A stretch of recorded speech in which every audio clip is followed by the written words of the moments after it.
happy to be here in this present moment and with a wholesome intention, good intention. And this is going to be an introduction to meditation and Buddhism. Whether you've been practicing meditation and Buddhism for 5 years or 10 years or however long period of time it is, every day is a new day. We get tired, we get hungry, we make mistake, and that introduction, that refreshing and restarting is so essential to remember the basics and come back to this fresh start here in the present moment, this present moment awareness, this lived experience that's quite curious, quite unknown in many ways, right? We don't know exactly what was happening a few moments ago. We don't know at all what's going to be happening in a few moments.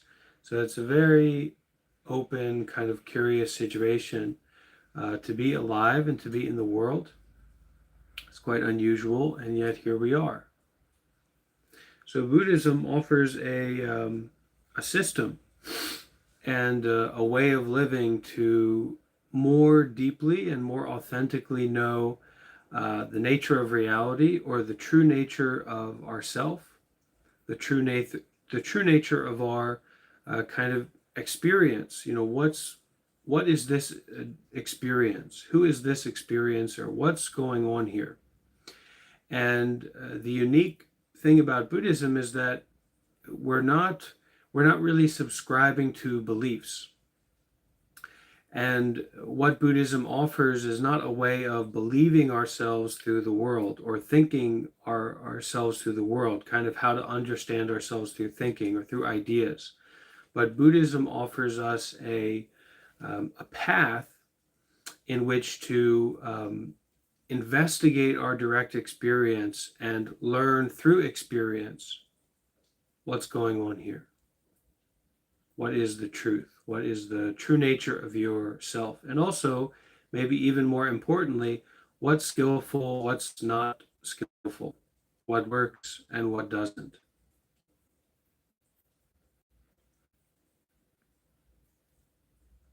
Belief in Buddhism, a faith or a kind of a generosity about entertaining ideas or Buddhist entities, Buddhist people or monks or something like that, right? Buddhist kind of entertaining the notion of a Buddhist idea or a Buddhist form of meditation is only important. The faith is only important to lead you to practice so that you can try it. Because if you don't really have that mindset to be generous about something, like, this might work, this might be something I can make use of, then we won't try it.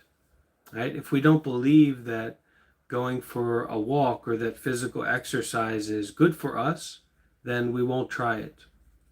Right? We will not even go near it, even though it's difficult. Many people are understanding Buddhism as being primarily about meditation. And I would say that is approaching Buddhism like that would be something like thinking that having a healthy body is mainly about going to the gym and lifting heavy weights or doing, sprinting or long distance running. If we really want to develop the mind for wisdom and insight, a deeper understanding, and also to have a trained mind, it's all about consistency and being very holistic and practical about how we approach the path to ending suffering. So meditation is, of course, a core part of Buddhism, but it's not something we should hyperfixate on. We shouldn't get stuck on meditating or not meditating, because Buddhism is about how we live our life as a whole. And whether you're meditating or not, here you are. So you shouldn't just put your Buddhism or your skillful way of living to be stuck in meditating or not meditating. Of course, meditation can be very, very helpful, very, very good. I find that when I meditate more and meditate with support, that I feel stronger, I feel more clear-minded, I feel that sense of health and power. But don't attach to the idea of meditation or Buddhism as meditation. So what is Buddhism? Okay, we can say that Buddhism is a modern religion. So there are a lot of religious and cultural aspects to it that are very different from Western culture and Western religion, right? We have Buddhist monks and nuns and lay people and these Buddhist societies, Buddhist countries in Thailand and Myanmar, and very unique, very different from our culture and our religions that we follow. A lot of people here are from a Western background. But the basics of Buddhism are not really cultural. We can say, firstly, that there's four noble truths. So this is the philosophical premise or basis or focus of Buddhism. There is suffering. There is dukkha, unsatisfactoriness. It's not just like you're burning in a pit of fire or something like that. It's not this kind of suffering or this deep state of depression or a deep state of, everything is completely horrible, right? But it's more this unsatisfactoriness that we're not satisfied by what we do or what we get. So even though certain things are very enjoyable, very pleasurable, very nice, right? There's big lists of things that we like. Actually, they don't satisfy us. Even we get them, even we get a hold of them day after day, and we get them as much as we want, we are still not satisfied. 100%. We are not satisfied. So we know this from our own lived experience, right? Doesn't matter how many Oreos you eat, doesn't matter how much candy you eat, it's not going to work. And yet we continue to do it, right? So there's this mindset of there is suffering, but we try to avoid it or get rid of it. And we set up our skillful way of living or doing what we should do to be doing what we should do in ideal conditions, right? When we're healthy, when things are going well, when, I messed up, I made a mistake, and so now I just have to crash today. No, this is the self-fixated mind. So when we can recognize that this truth of there is suffering, there is unsatisfactoriness, there is difficulty, we can continue practicing we continue doing good deeds, continue being mindful in the midst of any of these complicated sufferings that come up. And we can remember, this isn't my story. This isn't my, whatever. This thing might happen, that might happen. Oh, I did this. This person feels that way. No, this is the suffering. This is the unsatisfactoriness. This is this quality of not being satisfied, a thirst that we can't quench. And this is just a truth of our experience. The first truth in Buddhism is that there is suffering, which means that all mental phenomena and all physical phenomena are ultimately not going to satisfy us. That's the first truth. That's our understanding. Secondly, that there is a cause of suffering, right? There's a cause of this unsatisfactoriness, and this cause is our desire, our want for things to be different from what they are. Okay? So we can say craving and aversion. We can say seeking after what we want and trying to avoid what we don't want. But actually, this trying to avoid is also a craving, because we're experiencing something. We're having a present moment experience and we want something else other than what we have. So it's also this craving, this chasing after. Number 3 is that there is an end to suffering. So Buddhism is not nihilistic, it's not pessimistic, it's not kind of a, life sucks and that's what it is. There's freedom, right? There is enlightenment. There is peace. And then finally, that there is a path to ending suffering. Okay, there's a path to ending suffering. And this is where I would think that, okay, you got us on the hook with there is suffering and there's a cause of suffering and there's an ending of suffering. This all seems reasonable. This all seems basically understandable. But now you're talking about the path to ending suffering. So this must be where we worship Buddha, or we have to, do this or do that, some kind of religious ideals, right? Some religious premises. But actually, the path to ending suffering is the Eightfold Path. Okay? And the Eightfold Path is talking about the right mindfulness, the right livelihood, the right action, right thought. Okay, how we control our mind, how we live skillfully, and it's basically in 3 sections: Sila, Samadhi, and Panya. All right, that is ethics, virtue. That's like your skillful living. Are you a good person or are you a bad person? Are you doing what you shouldn't do or are you doing what you should do? Okay, and that's where precepts come in. So 5 precepts of don't kill anything, don't lie or speak harshly, don't steal anything, don't take anything that's not offered, don't commit sexual misconduct, be very careful with your sexual actions and energy, and don't take intoxicants. These 5 premises, these 5 guidelines for living a more skillful life. Okay, and so why do we try to be a good person? Why do we follow these 5 precepts in Buddhism?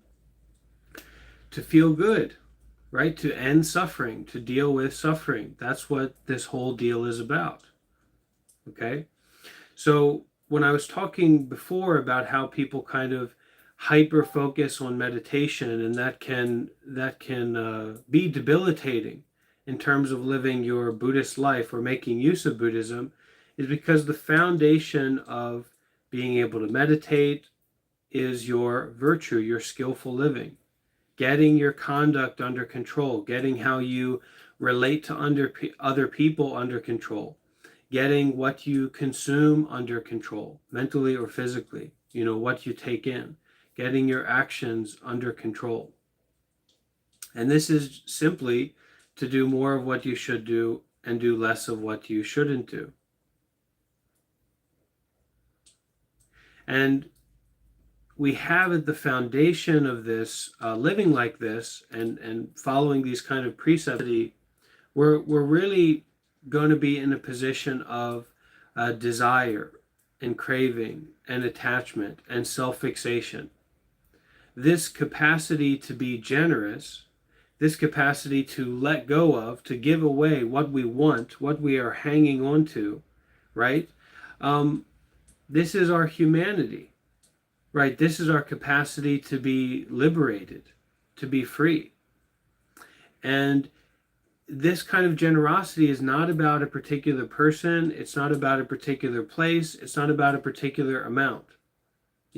A lot of Western people, we have this kind of critical, self-focused, masochistic, sadistic, critical mindset, right? So we're always judging ourselves. We're always abusing ourselves. We're always, this wasn't enough. That was too much, etc. So it's not about that. It's not about this, moralistic way of doing good deeds or being generous or controlling your behavior. But it's the present moment action of giving away, letting go. very much present-minded. Okay, and so in Buddhism, our ethics or our morality is related to insight, the nature of reality. It's not related to um, a judge in the sky. Okay, there's no sky judge in Buddhist ethics or Buddhist morality. The Buddha is not um, judging us. The Buddha isn't deciding what's ethical and what's not ethical. Okay, but actually, what determines what's ethical or what's skillful or what's virtuous in Buddhism is reality. Okay, wisdom. What's good and what's bad, you find out through practicing, right? You find out by trying. Is drinking a lot of alcohol good or bad? Take it off the list. Okay, that doesn't work. Is being very reckless with your sexual energy good or bad? We figured it out. Take it off the list, right? Is lying or speaking harshly good or bad? Take it off the list. We figured that out a while ago, right? Is stealing good or bad? We figured it out. And what's the last one? Which one did I miss? I hope it's not having a bad memory or not memorizing things. Which one did I miss? Killing. Killing. Do you want to be killed? Does killing work? Is it a joyous thing? Do we take our kindergarten classes out to the field to butcher deers or something like that? No, we don't do that. It's not lovely. It's not good. It's not wholesome. So you take it off the list.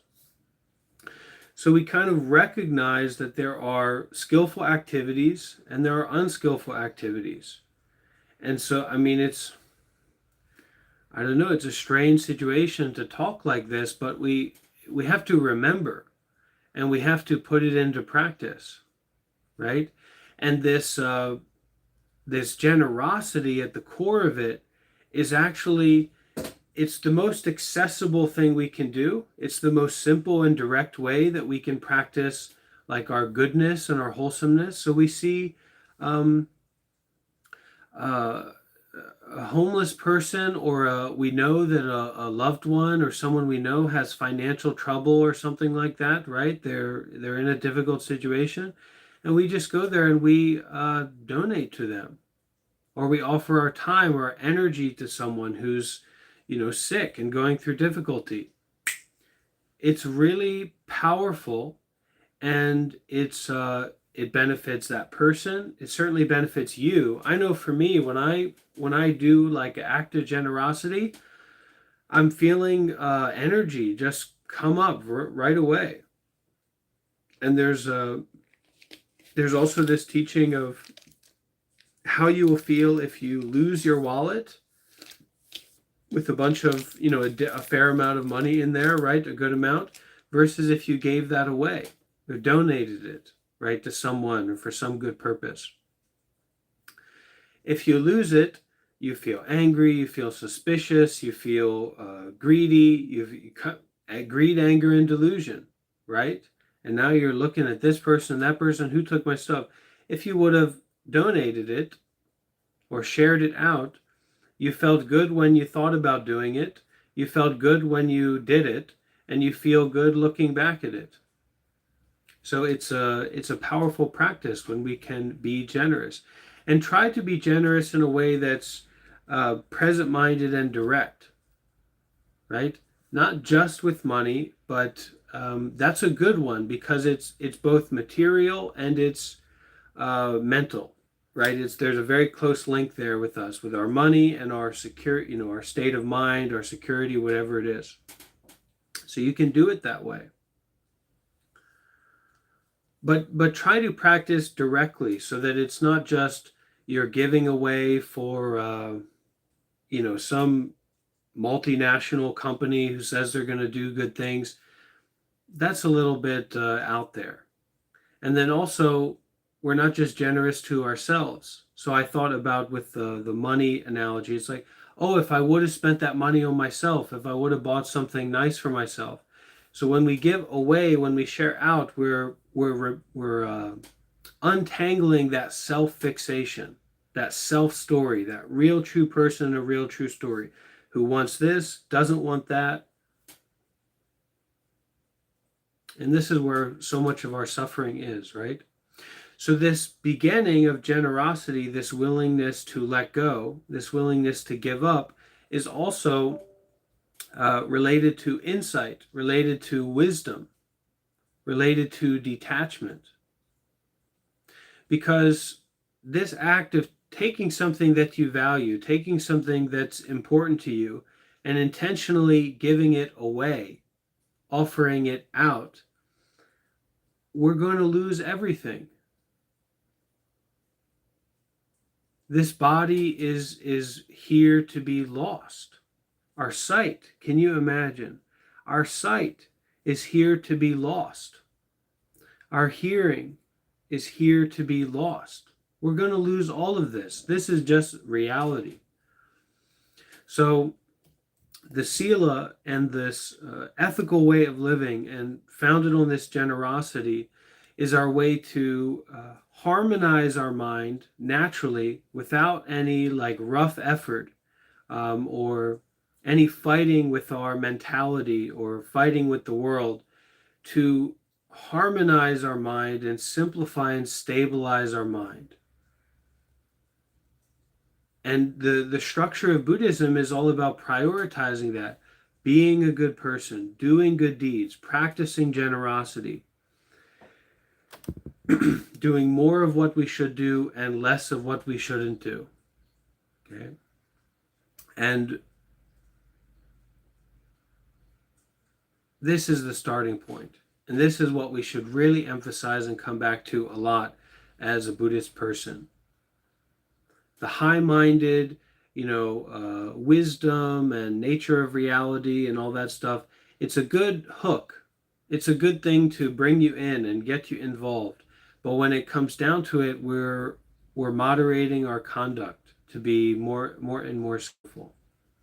Okay. So that's the Sila, that's the virtue, and the second part of the Eightfold Path is our meditation. Right? When the mind is somewhat wholesome and not at odds with itself or with the world, looking more deeply and stopping is realistic. It's not necessarily we're going to go become a monk or stay at a meditation retreat for so many days. Not everyone can do that, but this meditative quality of mind to stop and kind of turn the mind around, turn our awareness inward, and to start looking deeply at the present moment experiencing becomes realistic. It becomes practical. It becomes workable. And so this is where we get into more subtle skillfulness. Subtle skillfulness, subtle virtue is actually what I would call meditation, right? In Buddhism, we would say that I would say that meditation is like the highest virtue or the highest skillful activity, because you're not doing any of the things that you shouldn't do, and you're going to the very, like the core of what you should do, which is to know your true nature, which is to understand yourself, to know what's going on here, to look very, very closely at it. And so in meditation, there are a lot of different approaches and meditation methods and styles. There's so much there to work with. Some people are listening to guided meditations or visualizing angels, or they're talking about astral projection. But for Buddhist meditation, we're starting out with that mind of generosity, that mind of wholesomeness, that mind of simplicity, and then we apply a meditation method.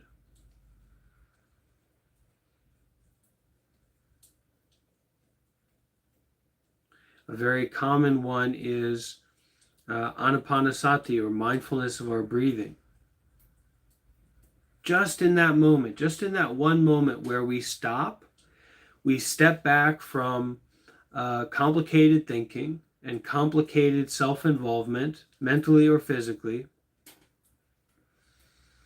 and we become aware of present moment experiencing. This is meditation method. There's not much to talk about with meditation. There's not much to think about with meditation.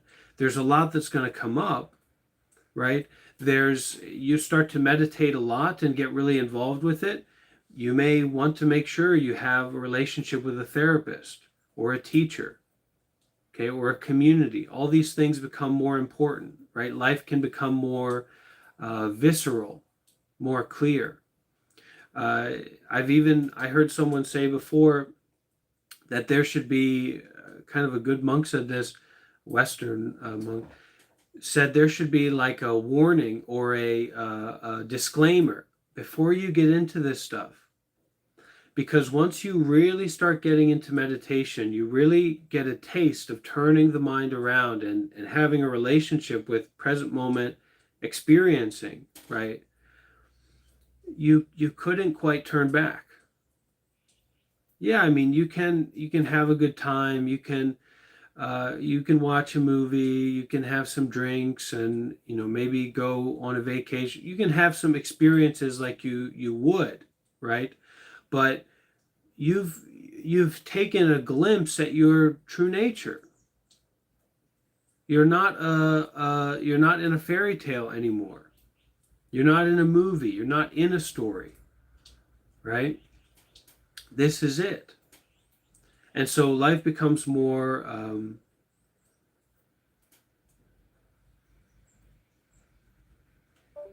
more alive, more real. And that means that our sufferings, our the things in our mind that maybe we tried to avoid or tried to cover up with other things, they come up. And then sometimes I feel, oh my gosh, I'm getting worse. I'm remembering all these parts of myself or these difficulties. It's not that. It's you're more aware of your mind. You're more aware of your habit energy. It's more on the surface rather than kind of bubbling up and you're just looking out ignorantly, going from place to place. You're aware of the mind and how the mind goes to this and goes to that and is easy to get caught up. But with that power of generosity, okay, with that power of detachment, what do we do in meditation when something comes up? You go back to your meditation method, right? You go back to the noticing and the awareness itself, which is much more real than these thoughts or habit energies that we have, because actually the power of these thoughts and these habit energies that we have are not in the expression of those thoughts or the coming up of those thoughts or the coming up of the acting out of those habit energies, right? It's the self-belief and the self-fixation related to the experience of these thoughts and these habit energies. But these thoughts and these habit energies are not coming from a separate self-entity. They're not coming from a self-experience. They're coming from a conflagration, a conglomeration of causes and conditions.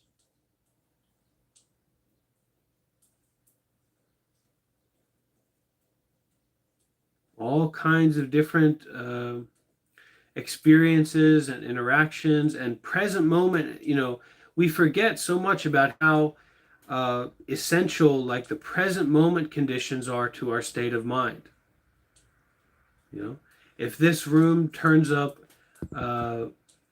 it sounds impractical, but if somebody comes in and kicks down the door, everything can change very quickly.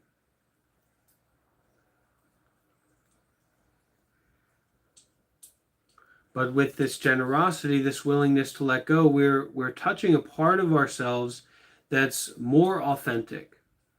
which is this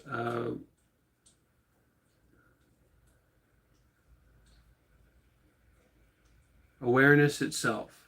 Okay, present moment awareness itself.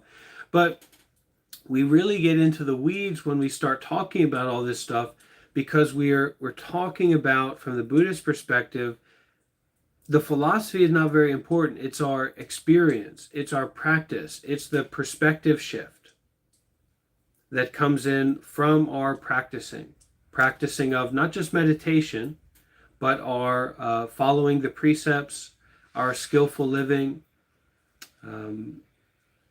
our being in relationship with well-minded friends, or the Sangha. So we're going to get to that. So virtue, meditation, and finally is the panya, or the insight, the wisdom. So this is from living a virtuous life, kind of a controlled mental and physical actions, more and more skillful, entering into meditation. So you have a deeper and deeper, more realistic relationship with this experience of letting go, right? You're sitting there in meditation, nothing's going on, right? And then everybody's, in a meditation retreat, everybody's silent, and then this crazy thought or this wild experience comes to your mind. Oh my goodness, everybody's looking at me, or this person, this thing comes into mind, and then it just vanishes. This big experience, this, you're in this very intimate, you're just focusing your mind, and then this big thing comes up and you go through it and it just vanishes. It's not real. It's a dream. So you experience that in meditation, right? Or a thought comes up and then it goes away. Where does it go to? What was that thought? Where did it come from? Right? We're stuck in this way of playing games. But this isn't a game, just in the way that death isn't a game. So it's a lot to enjoy. And so this is the panya, this is the insight, right? This perspective shift through our experience. And we can say insight into reality, not insight into Buddhism. So in Buddhism, these three marks of reality, maybe these 3 points of insight, are the impermanence of all mental and physical phenomena. So this mouse, okay, this is a mouse for a computer. It's not my mouse. This isn't my room, okay? But this is a mouse for a computer. If you wanted to use a computer, but this mouse was completely impermanent, so impermanent that if you tried to use it, it would turn into sand, are you going to rely on that mouse? Are you going to bring this mouse to your board meeting, to your introduction to meditation and Buddhism Discord call? No, you're going to say, this is impermanent. I'm not going to use that. I'm not going to rely on that. So in Buddhism, we have this notion of impermanence. All physical phenomena are impermanent. All mental phenomena are impermanent. That's the moon and the sun and the sky. That's your greatest fantasy, your worst nightmare. Okay? All impermanent. Not to be relied upon. You can use it, but not to be relied upon. This is the insight. Okay? Impermanence. No separate self-entity. No self. Okay? Thich Nhat Hanh says interbeing. Right? No separate self-entity. And the difficulty here is that we're talking about reality. We're talking about brain surgery here. We're talking about very, very deep, deep stuff. So you can get caught in the net of this belief in it or this idea about it, but it's just reality. So when I say this body is not separate from the sun, or the sun is in a flower, I can see the sun in a flower, right?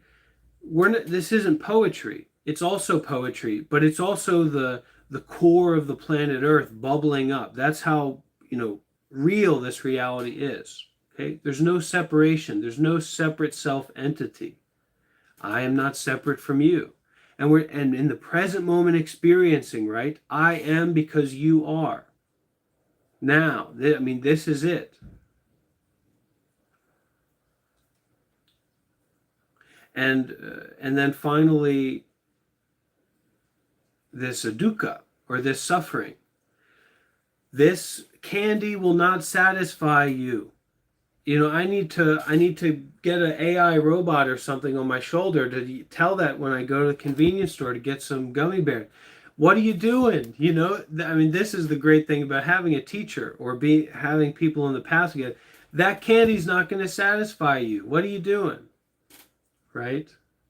So mental experiences are not to be, if this mouse isn't going to satisfy me for whatever, then it's not to be relied upon. But you can use it.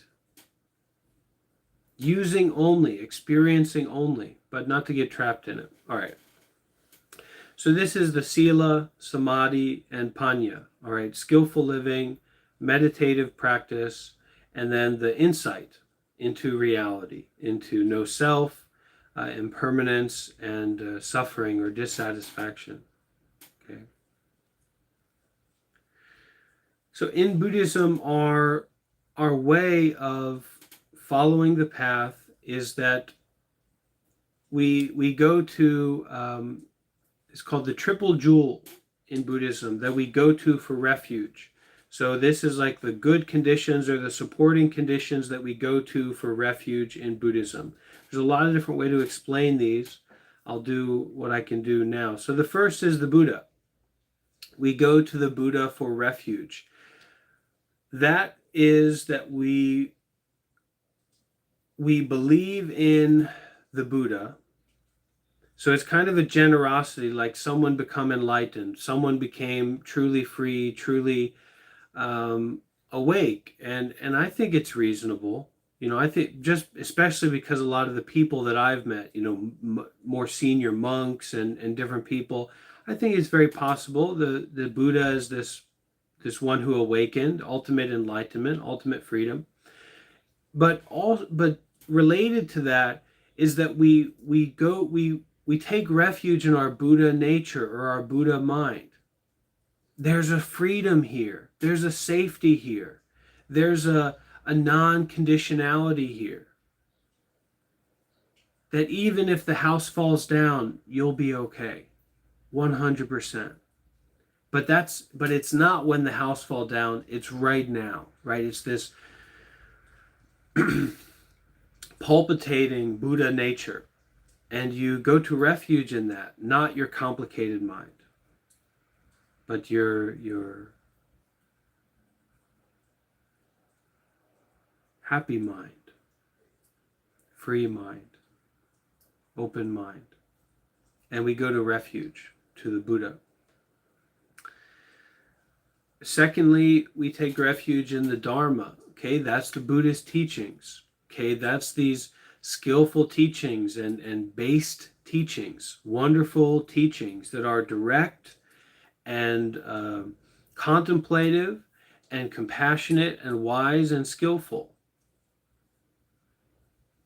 Okay, we take refuge in the Buddhist teachings, not this political commentator, not not our uncle who's got some things to say about this and that. We don't go to refuge for him. He's great, he's nice, but we don't go for refuge to him. We go to refuge. We take refuge in the Dhamma, the Buddhist teachings, skillful teachings. Okay, and it can be any deep, real, skillful teachings. But in Buddhism, we say, hey, look, this Buddhist teaching is very, very good, and we have a lot of early records from the Buddha. So there's a lot to make use of, but it's that intention. Go for refuge in the Dhamma. Finally, and this is, I think, the most important one for modern people getting into Buddhism, and this is kind of work that we all need to do if you want to take on that position of saying, hey, I do like this Buddhism thing, let's run with it. And that is the Sangha. So most traditionally, we go for refuge in the Sangha. Most traditionally, that is the community of enlightened monks under the Buddha, or the enlightened ones under the Buddha. So completely enlightened ones. The most common way to understand the Sangha is the monks and nuns. Okay, the Buddhist monks, male, female, whatever, it's okay. Non-binary. We go to refuge to the monks. And what are monks? So monks are renunciates. They are not a business person.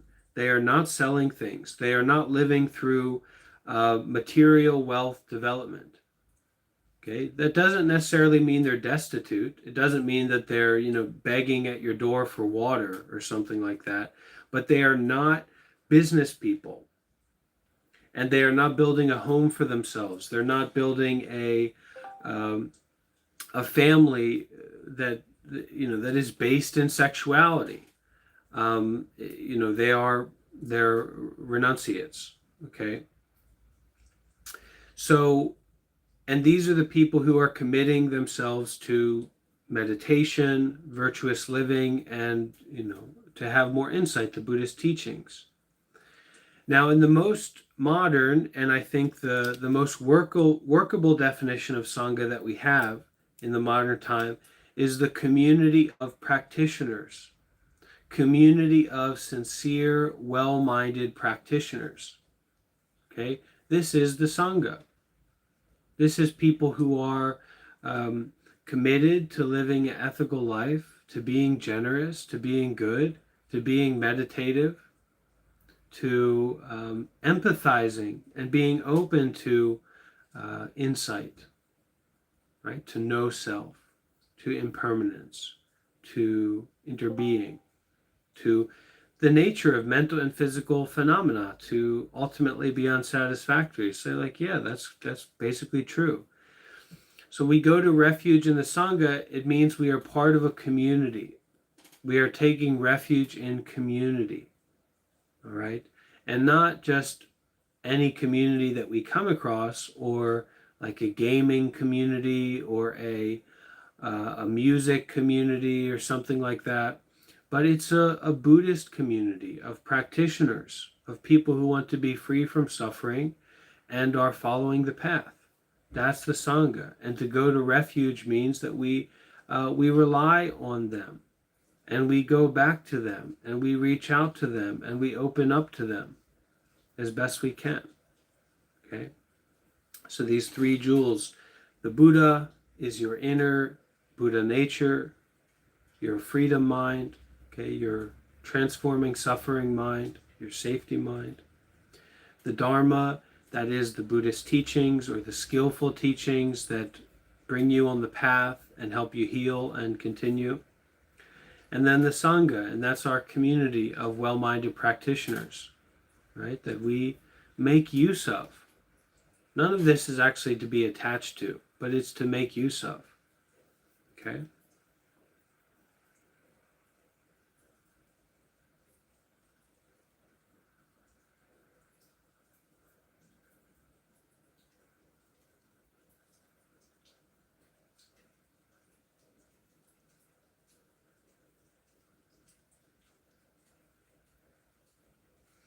So that is our introduction to Buddhism. And there are so many different facets of this Buddhist jewel. So many different things to make use of, so many supports, so many different philosophies and styles.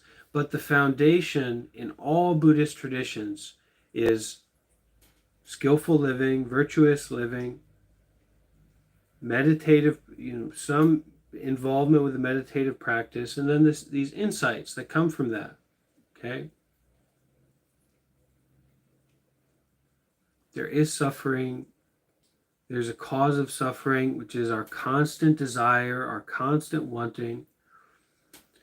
There's an ending of suffering. Okay, peace is possible and real. And there's a path to ending suffering. It's the Eightfold Path.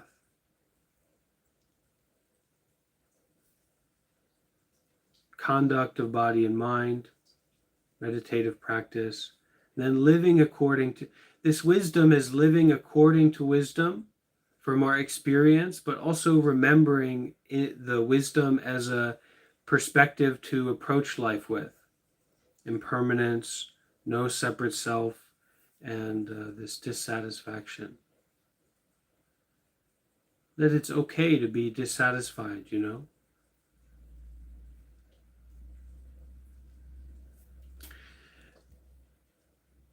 Okay, and this is these kind of events and these happenings, this is an opening, my friends. You know, this is an invitation.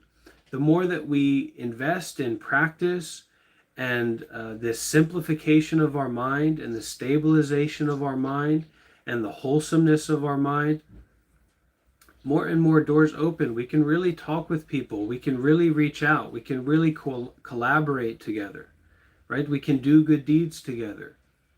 We can help one another. But the number one responsibility is always for ourselves. But from that, it's an opening. It's not a sales pitch.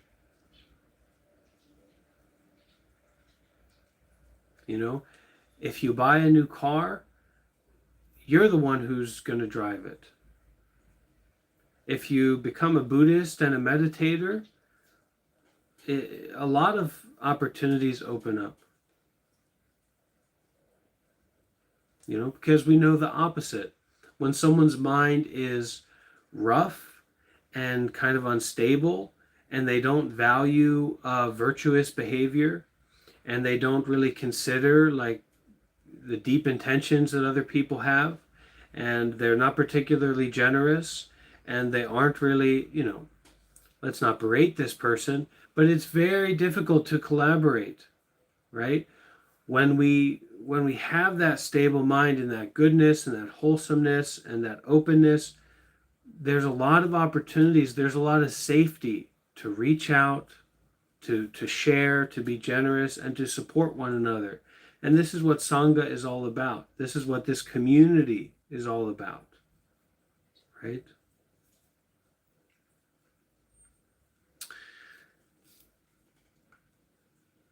Okay, so now let's do a little bit of an introduction to meditation, okay, which is tough. And I think people give up on meditation very quickly because they want to get something out of it. But meditation is your experience of your practice of not getting something out of it. That's meditation. Okay, and of course, you know, there's an effect that's positive, but actually you shouldn't think about that. We shouldn't talk about that. You just do it.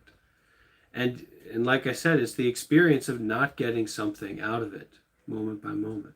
That's the practice. That's when you know you're really doing it correctly. Simple, simple, simple. And then you just try. You know, it's like eating candy. One moment after the next, you eat another gummy bear. Okay. So, meditation practice, introduction.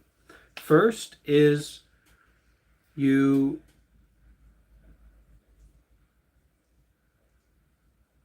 recognize your environment, okay, mental and physical environment.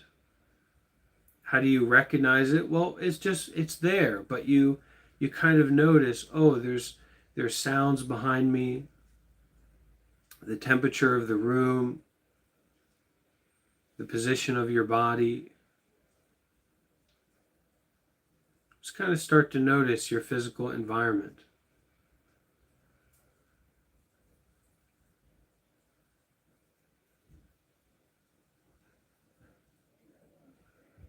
Can also notice your mental environment now, kind of what's going on in there.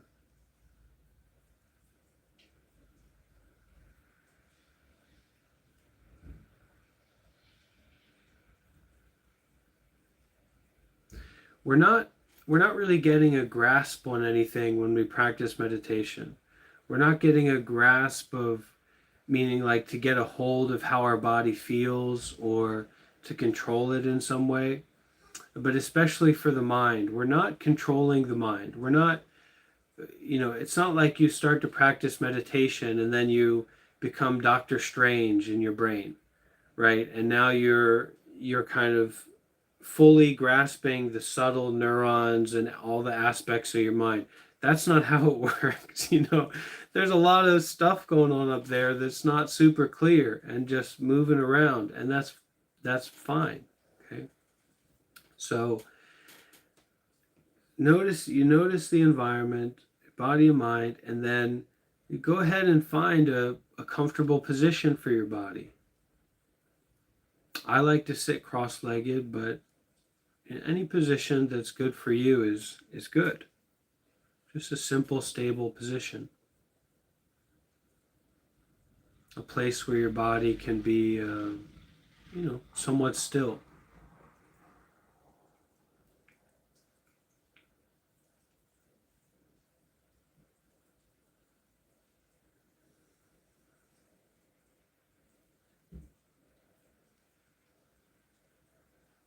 So I think a lot of people get to this point and they don't know what's going on. So that's it. That's it. That's what you should feel like. That's it. You don't know what's going on.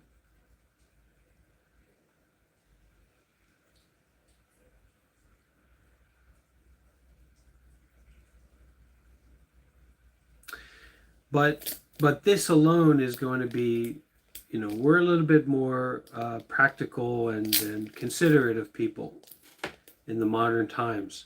So you sit in that kind of position, you're not really sure what to do or what's going on, or a little bit uncomfortable or what have you maybe, or a little bit relaxed.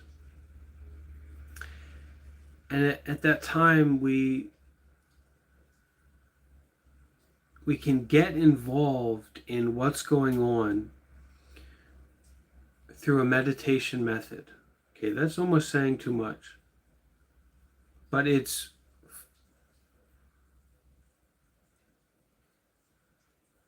experiencing what's happening in the body right now. And especially easily, you can experience your breathing.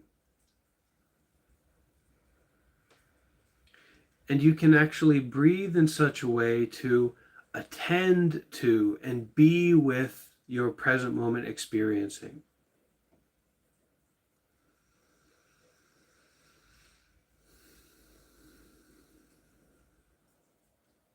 And this can actually be very wonderful and pleasurable because you're giving yourself attention.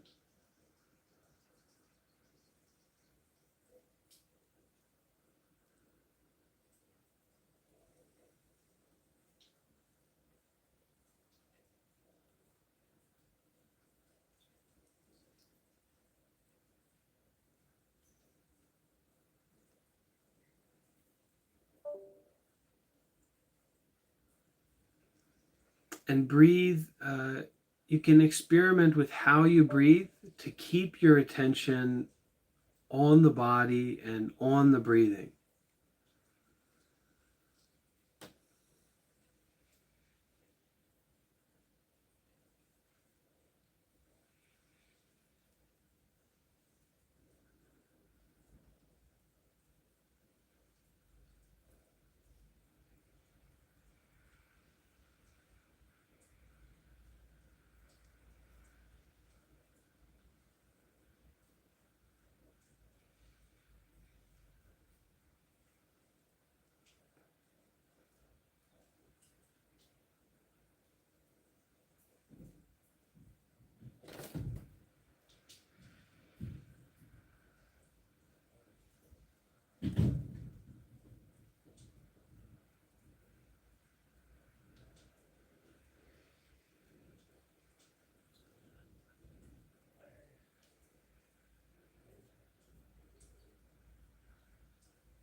And if we hit a roadblock, if we hit some barrier,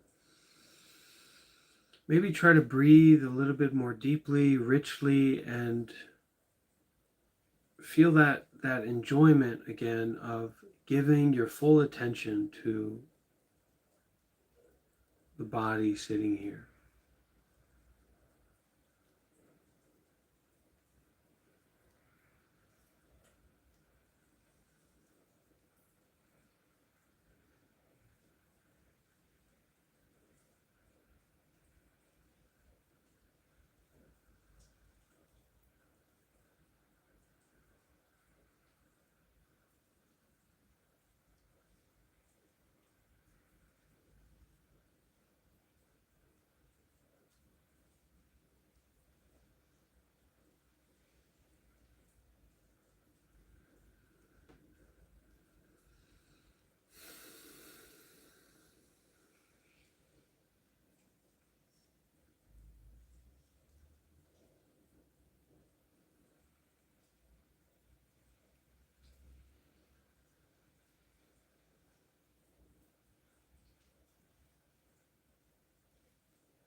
So our meditation practice actually,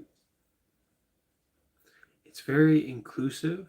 So we hear sounds, we feel sensations in the body, can be nice, can be not nice, can be like neutral. Thoughts come up, thoughts go. It's our meditation practice is very open to noticing and experiencing mental and physical experiences. But rather than going on any tangent, as much as we're able for this moment, we come back to our meditation method. So we come back to our breathing. And our breathing is like this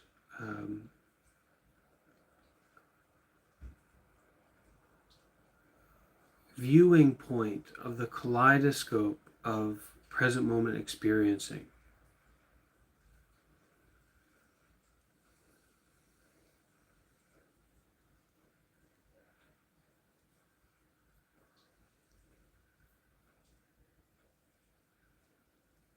Letting the mind settle in the body, letting the body relax.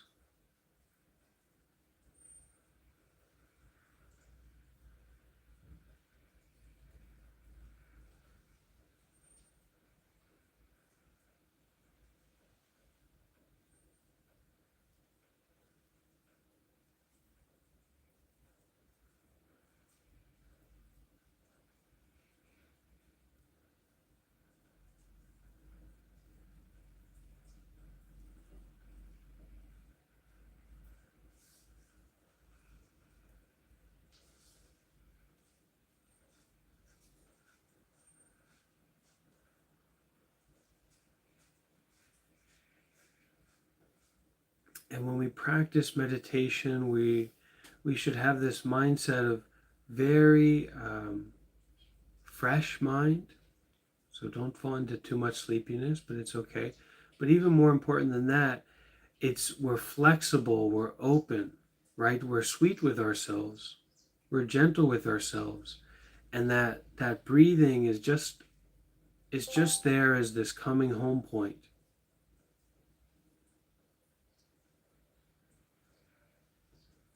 Pain in the body, breathing and gentle. That thought or that worry in the mind, breathing and gentle.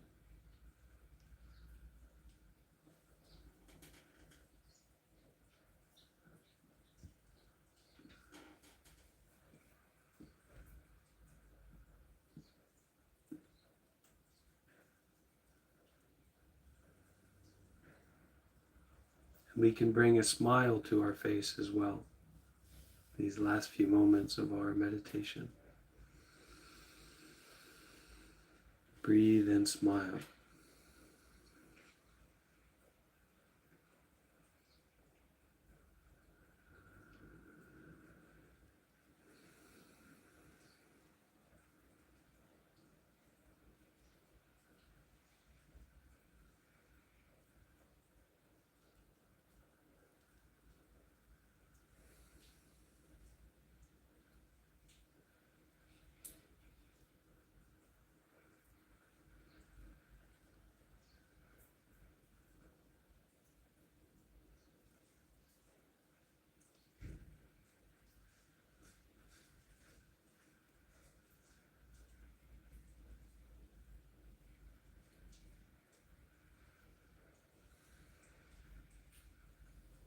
Okay.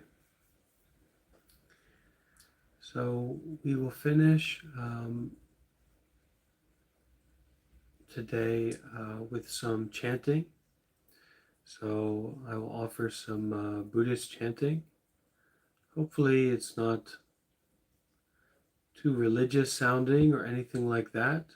I don't want to turn anyone off from the meditation and the Buddhist path. You don't need to do any chanting or any religiosity in practicing it. But this chant is traditional monk chant, or anyone can chant it if you know it. And actually, this chant is to lift up the Buddha in our mind. That means to lift up our healing factor, to lift up our wisdom factor, to lift up our compassion factor. I don't care who you are. I don't care what you've done. I love you is going to be okay. Nothing to worry about. Okay, so I will share this chanting. You can bring your hands together with me if you like. And we'll finish with 3 sadhus at the end.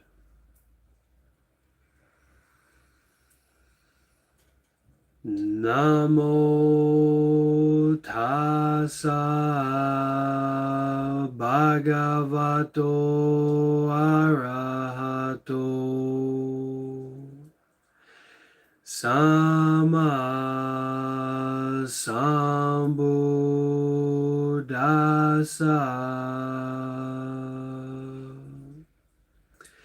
Namo tassa bhagavato arahato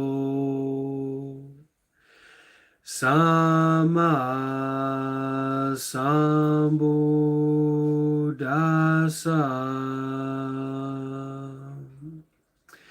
Namo tassa bhagavato arahato sama sambuddhassa.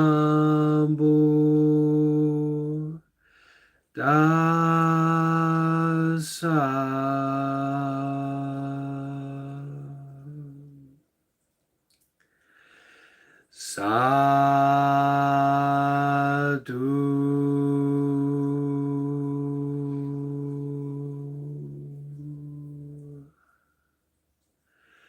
Sadhu.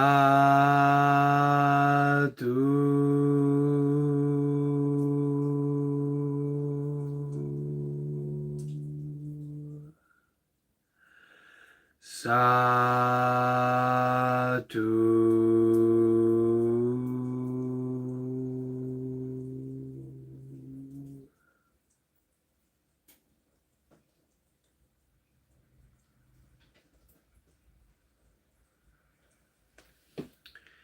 Okay, my dear friends, we will leave it there for today. But if anyone has any particular question or something they'd like to share, then please feel free. You can ask your question or share. Go ahead. Hi. Yeah. Hello, Sangha. I will say that in my attention to being not salty mouthed, it's becoming worse. I don't know what's going on when I'm like, okay, I am really just gonna focus on being here and now and watching my mouth. All of a sudden, all this stuff is flying out of my mouth. Well, I like to think about it as kind of when we practice and we have that good intention, that clear intention, it's like we're turning over the soil. So there's a lot more nourishment there. There's a lot more compost and healthy soil there that we're kind of turning up and turning over. So all of our seeds are going to be more ready to be watered and to take root and then to, have a fruit. So I think it's just a normal part of the practice, but you're aware of it, and continue being aware of it and continue coming back to that intention, and I think it will work out. It will calm down. Yeah. Thank you. I appreciate that. That's how I'm working with things that come up for me too.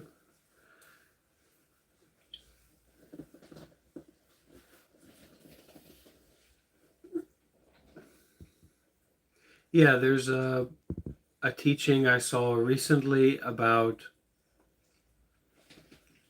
like, when you really start to meditate and really start to get some experience, you realize you're insane. You're a crazy person. I can see you. I'm talking to myself. So yeah, so it's a remarkable that we don't need to go to a psychologist to be told that we're psychotic, right? We skip the feet, you know.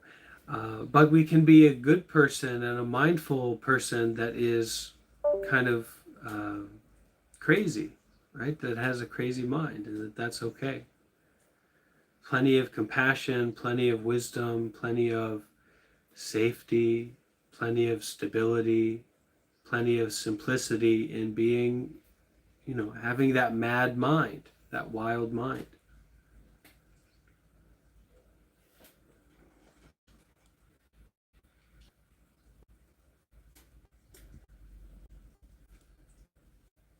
And it's not just our mind that's crazy. I think it's the nature of the mind to be crazy in terms of the uh,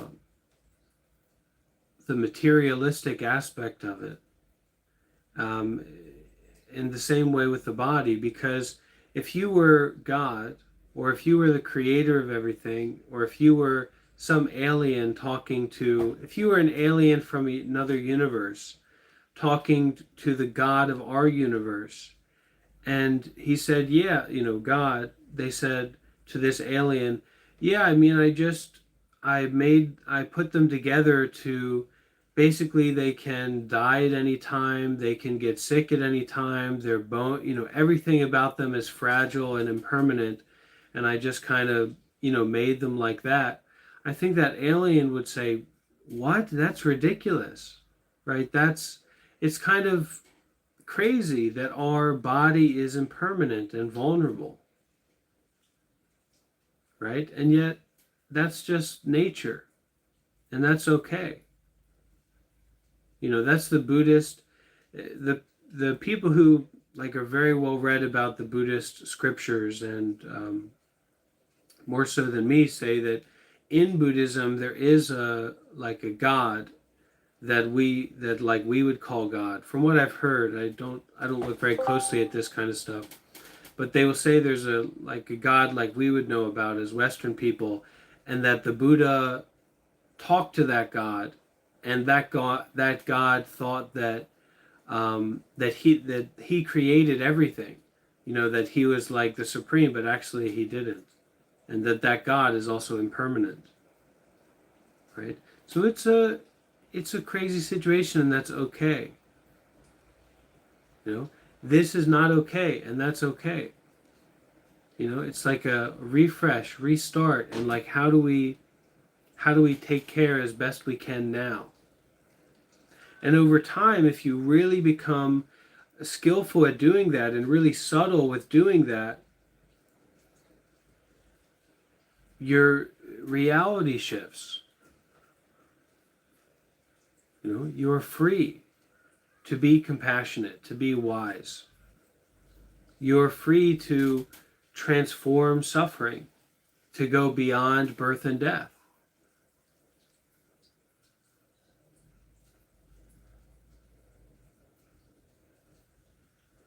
And so that's for me. I appreciate that a lot. I believe in that a lot, and I think this is why you have these Buddhist countries. This is why you have people who worship the monk and pay respect to the monk in the way that they do, because it's possible, and it's been done many, many times by many, many people throughout history. Not just in Buddhism, but Buddhism, we have like the strongest monk system. So that's very supportive for people to get into these states and maybe to be enlightened, I think. Um, but even if someone isn't enlightened, it's just like, even though the Buddha statue is just a statue, what it represents is not just a statue. And we can really empathize very deeply and closely with what that represents, because it is inside of ourselves, right? It's our true nature that we're remembering and recognizing. It's just like that truth of impermanence. It's not scary or not scary. Like the reality of this body can pass away at any moment. It's reality, and we can tap into that. And it's so different from how we're usually living and how we usually act, our job and this and that, our relationships, our bank account, and yet it's right in front of us. It's just like seeing a corpse at a viewing, right? Someone's body at a viewing. It's right there, right? Our body is like that right here. And there's a freedom in that, not a trap in that.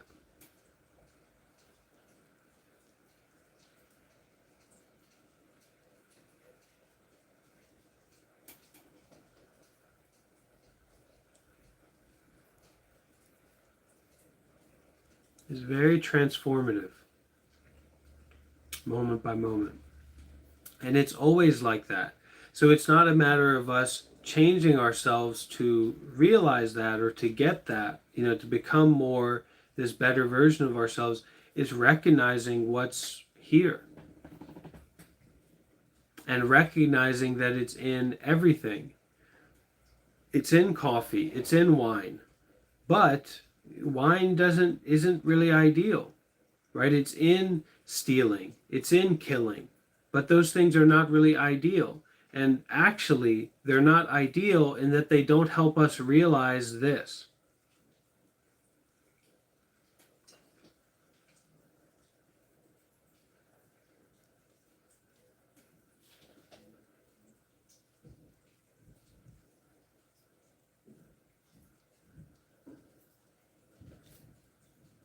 Okay, someone asked a question on YouTube about suffering. Can you speak about suffering? I understand impermanence and attachment.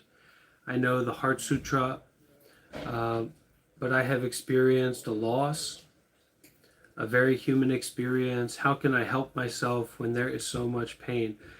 It's all about being more human, right? That's the thing, is all about being more human, and it's all about being more simple. These, like the wisdom marks and how I talk about it, is just, it's like a freeing and a safety, at least for me. It's very wonderful and curious to look from this different angle at my present moment experiencing. But actually, it's all about being human. It's about being a good person. And when it comes to dealing with loss, it's about really feeling that and being with that. And how can we help ourselves when there is this much pain?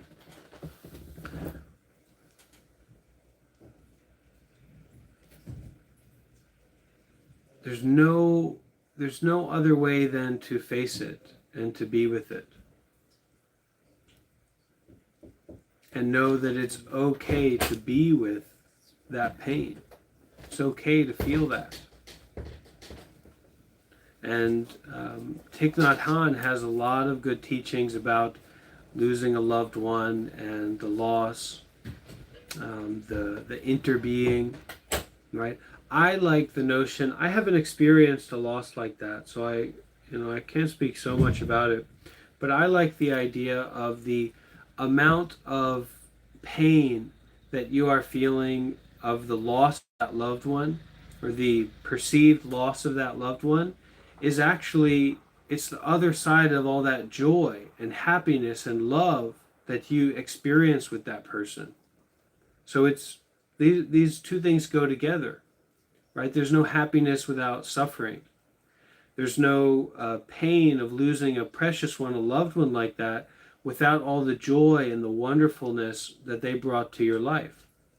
So entering that pain is also entering that joy. And even more so is to be in relationship with that loved one. Because you don't lose anything. You can't lose that person. That person is with you. That person is not separate from you. But it's the deeper you, right? It's your mindfulness. It's your opening of the heart. It's your willingness to let go of your judgment about your experience, or your how you think about it, but to experience it directly. And that's the same with the physical pain or the mental pain. If we can face it directly, if we're willing to be intimate with it, this is how we experience it. We understand it through our experience, not just through our thinking about it, our paranoia about it, our worry about it. But we feel it on the most subtle level, the most direct level. And then we can make decisions and act out from that subtle place.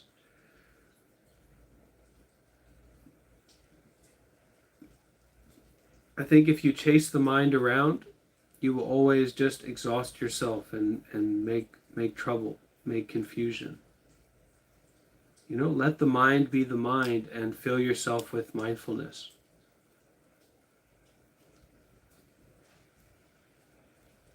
Don't just lose that thought or that experience, that person, but be with them by being with yourself.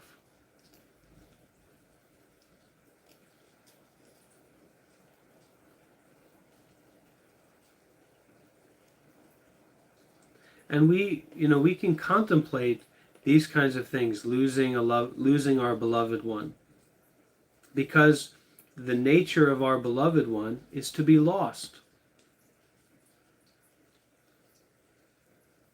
And somehow that's not, we know about the horribleness, right? We know about the difficulty, but also there's this truth that's there in these things. There's this truth that's there in impermanence, knowing that our loved one is bound to be lost, in the sense that we grasp onto them. Of course, we can't ever truly lose them, because they're a part of us. It's just like you can't lose your parent. You are your parent's continuation. You can't lose a child in that sense either. That child came from you. That child is you.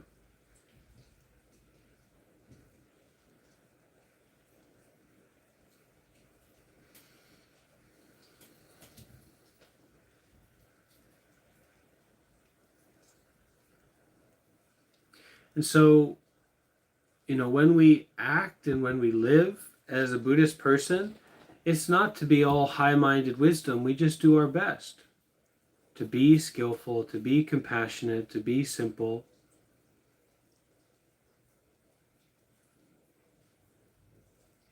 And rather than taking refuge in the trouble we get ourselves into, mentally or physically, all kinds of trouble, all kinds of confusion, take refuge in the Buddha mind. Take refuge in the Buddhist teachings. Okay? Or the teachings, the reminders that bring us back to the Buddha mind. Take refuge in the community of well-minded practitioners.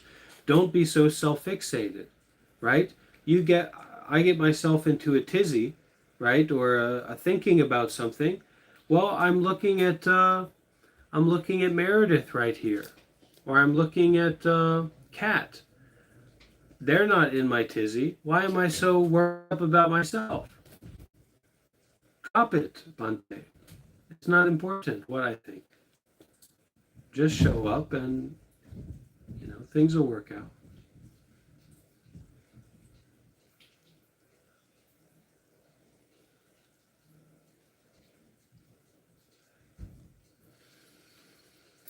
Okay, my friends. May you be happy. May you be free from suffering. May you feel loved and supported and protected by the Buddha, the Dharma, and the Sangha, this community. And see you again soon, okay? Take care. Thank you.